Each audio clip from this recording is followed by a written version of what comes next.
How to recover hacked TikTok account. Let's get started. You don't have access to your email, phone number, and password linked with your TikTok account and want to recover it? Then make sure to watch this video till the end. Launch your TikTok app. Here we go. With that, you will land to the home page. Now, go ahead and click on this option of profile given at the bottom right corner. Now click on this icon given at the top left corner. What icon? Now go ahead and click on this option of recover your account. Click on TikTok username. Now over here you can type in your TikTok username and then click on next. As you don't have access to your phone number and email address linked with your TikTok account, go ahead and click on this option of need help. Now over here you have to explain about the issue that your TikTok account has been hacked and you no longer have access to your phone number and email address that is linked with your TikTok account.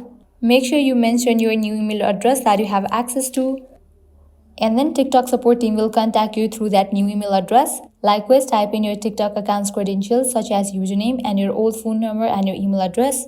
Also, you can attach the screenshot of the profile picture and video of your TikTok account. Once you fill this, click on submit, and with that you will be good to go. Now TikTok support team will get back to you within 24 hours, and with that your account will be recovered. Well, this is how you can recover a hacked TikTok account. At the end, if you guys find this video helpful, don't forget to like, share and subscribe to our channel. Thank you.